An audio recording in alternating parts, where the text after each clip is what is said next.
सुधीर कुमार महतो जी के न्याय के लिए बैठे हुए तमाम समाज से जुड़े हुए, समाज के लिए चिंतित बुद्धिजीवी नागरिकगण, हमारे बीच हम देख रहे हैं कि युवा जुझारू नेता रविरोशन जी बैठे हुए हैं। यहाँ पे इंजीनियर कंचन भारती जी हैं, हमारे समाज के राज्य और राष्ट्रीय स्तर के नेता भी हैं।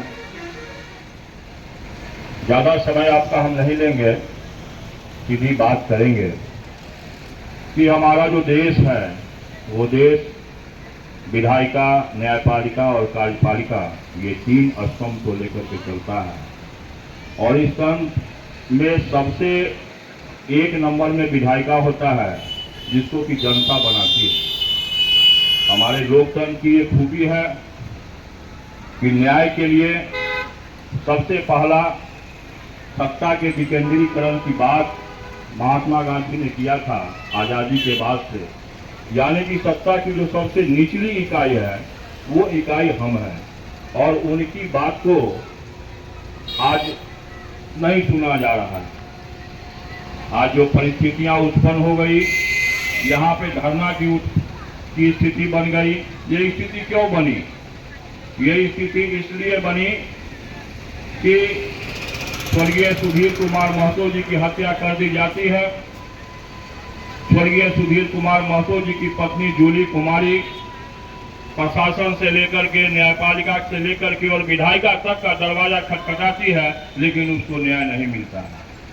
पहले दिन जब ये घटना घटी थी, मैं आपको बता दूं कि मैं ही इनका अधिवक्ता हूं और मैंने सारी जगह पे मानवाधिकार आयोग से लेकर के, जिला के पुलिस कप्तान से लेकर के, जिलाधिकारी तक से लेकर के और बड़े पदाधिकारी तक ये आवेदन गया।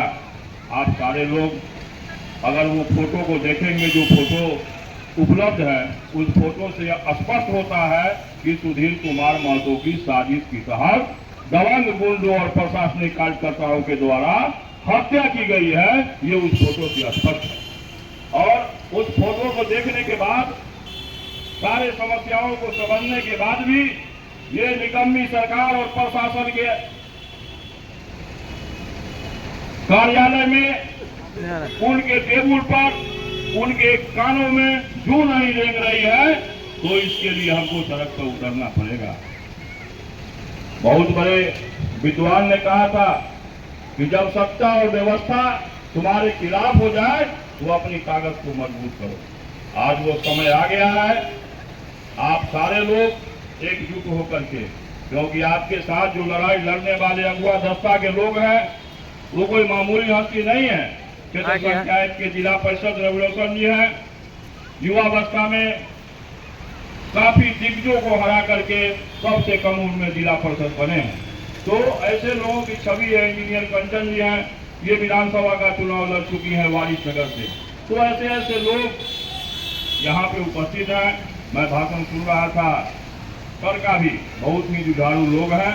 इन सारे लोग को, इसको एक सुधीर कुमार महतो जी की हत्या का सवाल नहीं है। अगर इसमें आप इस लड़ाई में विजय नहीं प्राप्त करते हैं तो आप समझ लीजिए कि इस तरह की हत्याएं दिन प्रतिदिन होती रहेगी और आप चुप्पी बांधे हुए बैठे रहेंगे। और जिस तरह से एक पहले का समाज का, जिस समाज में शोषण किया जाता था लोगों को, उस समाज की पुनः परिकल्पना की जाएगी और फिर वही धारा बहने लगेगी। इसलिए जरूरत इस बात का है। इनका केस भी SC/ST कोर्ट में दाखिल हो चुका है, लेकिन मैं आपको बताऊं कि कोर्ट में मैं SC/ST में 2 दिन 3 दिन पर जाता हूं। वहां से माननीय जज ने आदेश दिया है कि हमको, चूंकि सरकारी कर्मचारी इसमें है, इसलिए हमको परमिशन लेना पड़ेगा। परमिशन का लेटर भी न्यायालय से जा चुका है, लेकिन ये प्रशासनिक व्यवस्था, प्रशासन जो भ्रष्ट प्रशासन है, वो उस लेटर का जवाब अभी तक नहीं दिया है। हम प्रयास में हैं, पुनः रिमाइंडर करवाएंगे और न्याय तो इनको अंत तक मिलना ही है। जितनी बड़ी घटना हुई है, उस घटना को लेकर के जो सामाजिक विषमताएं आई हैं, उस सामाजिक विषमता को लेकर के आप लोग निश्चित रूप से लड़ाई लड़ते रहें। मैं समस्तीपुर न्यायालय में अधिवक्ता के साथ बिहार एनजीओ संघ का सचिव भी हूँ। पूरे बिहार के 35,000 स्वयंसेवी संगठन हमारे साथ हैं और उसके सचिव होने के नाते मैं आपको विश्वास दिलाता हूं कि आज आपने लड़ाई का शंखनाद किया है। जब आपकी लड़ाई बढ़ेगी तो उस लड़ाई में पूरे सामाजिक संगठनों को समस्तीपुर की धरती पर लाने का हम काम करेंगे, ये आपको हम विश्वास दिलाना चाहते हैं। न्यायालय में जहां तक लड़ने की बात है, मैं आपको विश्वास दिलाता हूं कि जूली कुमारी का जितना भी केस होगा, जितना हमको करना पड़ेगा, 1 साल 2 साल 3 साल तक का लड़ाई होगा, 1 रुपया हम फीस नहीं लेंगे। बिना फीस का न्यायालय में इनका धंधा रहता रहेगा। ज्यादा समय न लेते हुए पुनः आपसे हम आग्रह करेंगे कि आज जिस एकजुटता के साथ आपने लड़ाई का बिगुल फूका है, आपने लड़ाई का शंखनाद किया है, उस शंखनाद की ज्योति को जलाते रहिए।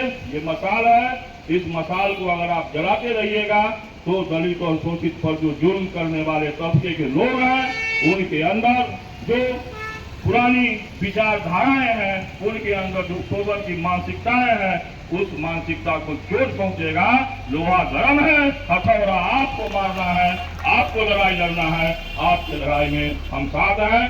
पूरा हर सभा हर मीटिंग में एक पंक्ति हम कहते हैं कि सिर्फ हंगामा खड़ा करना मेरा मकसद नहीं, मेरी मकसद हो कि सूरत बदलनी चाहिए, हो गई हो पीर पर्वत सी पिघलनी चाहिए, इस हिमालय से कोई गंगा निकलनी चाहिए। आग मेरे सीने में न सही, तेरे सीने में ही सही, हो कहीं भी आग, लेकिन आग देनी चाहिए। पुनः सारे लोगों का अभिनंदन है और अंत में हम आपको ये कहना चाहेंगे कि ये लड़ाई चलती रहेगी और जितने भी दोषी हैं इसमें, जो दबंग वहां के गुंडे हैं, जिसने जमीनी विवाद के लिए, जिसने एक गरीब को सताने के लिए इस तरह का कुकृत प्रशासन से मिलकर के किया है, वो अभी तत्काल तो पैरवी पैसे के बदौलत बच रहे हैं, लेकिन एक समय आएगा कि उन सारे लोगों को जेल के अंदर में बंद होना होगा और उनको सजा तक होगी। ये बात आप इसके लिए आप आश्वस्त रहिए, लेकिन आपकी लड़ाई जारी रहनी चाहिए, क्योंकि लोग कहते हैं कि बच्चा तब तक जब रोता है तभी माँ उसको दूध पिलाती है। आप जगे रहेंगे, आपको न्याय मिलेगा। आप अगर सो जाएंगे तो आपको न्याय नहीं मिलेगा। इसलिए लड़ाई को जारी रखिए। जय हिंद, जय भारत।